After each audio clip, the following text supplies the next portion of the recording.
Hi everybody. On the back of that short I did about the VFR at night, I thought I'd do a little bit about riding at night because I actually quite like it, and I wonder if a lot of you feel the same. So let's give you my thoughts on it. So riding at night, yeah. I think I've always enjoyed it because it goes back to my early days, and a lot of things that I enjoy about motorcycling do refer back to those sort of impressionable days, if you like.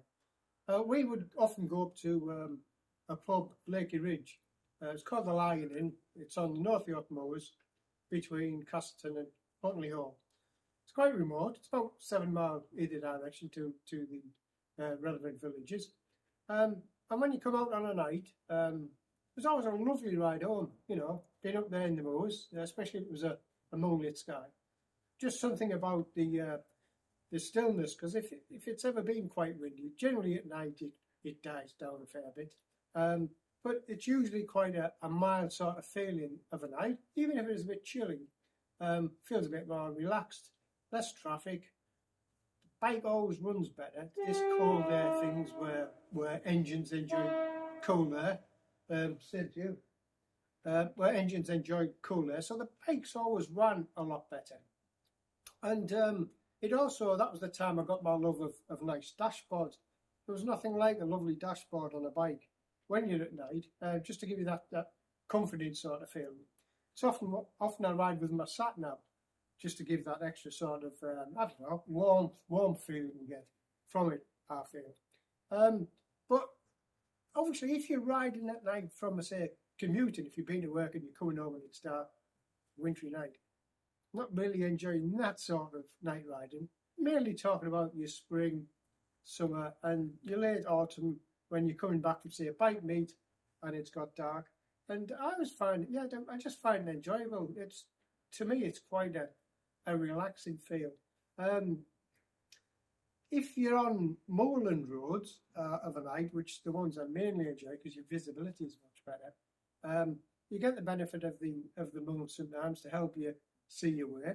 But if you're in a sort of like country lane with hedges, it's a little bit trickier, but you do get the advantage of seeing the lights of the cars coming towards you.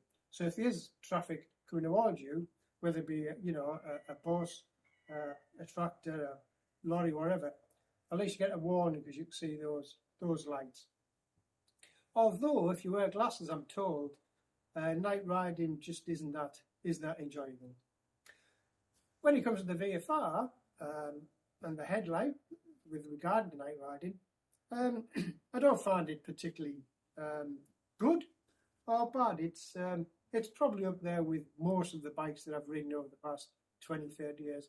I think the Blackbird, when I rode the Blackbird for a short time, those headlights I found were really good, although some people don't like them. But the VFR lights, I think are quite good, like the daytime running lights at night. And I love the rear light setup. At the end of the video, I'm just gonna show you 3 shots of the VFR, my old KZ, and my mate's BMW R 1250 GS, which has this combined indicator brake light system, which is a little bit wacky. It's not particularly well loved. I'm just gonna show a little video of that at the end. But generally, if I have to be back late, if, say, it is late summer, and I might be down at, say, Squires, which for me is about an hour and a quarter. If it's a nice night, you'll hang around a lot longer, knowing that you may well come back in the dark. And it adds a little bit more of a different experience to the ride. I did a little bit on riding in the wet, and remember, I am a fair weather biker now as such. But I get caught out in the rain often. And once my bike's wet and mucky and I've stopped whinging about it, quite enjoy the ride then because it slows you down and it just puts a different aspect. You have to think more about your ride. You're looking for the dry bits, those naturally bits of road that you avoided in the dry. In the wet, you'll go for them to give you that little bit of bite to your tyre. And it's the same at night. You slow down. You have to think a bit more. Your senses are heightened because of the lack of visibility, and it just adds a little bit. It puts something different to the riding element. And I really enjoy it. I wouldn't want to ride all the time at night because it's quite dangerous. You can't see the animals till the last minute. Get a lot of rabbits. Not many pheasants at night though that you get in the day. Rabbits, badgers, you've got to watch out for things like that. But really, I do embrace it. I don't really like the night riding thing. Obviously, if it's too cold, it's not very pleasant. But on a nice, mildy sort of night, yeah, I really love it. So let me know what you think about it yourself. See if you get the same enjoyment out of it that I do, and I'll put those little videos about the lights on straight after this chat. So I'll catch up with you later. Okay, bye now. So old style indicators, miles away from the brake light and lights. VFR still very clear and separated. Look at the BA. So as you can see, the indicators act as the rear lights. The centerpiece is only the brake light, but then when you got your rear lights and indicators on and brake, it's not very bright. Not a good idea.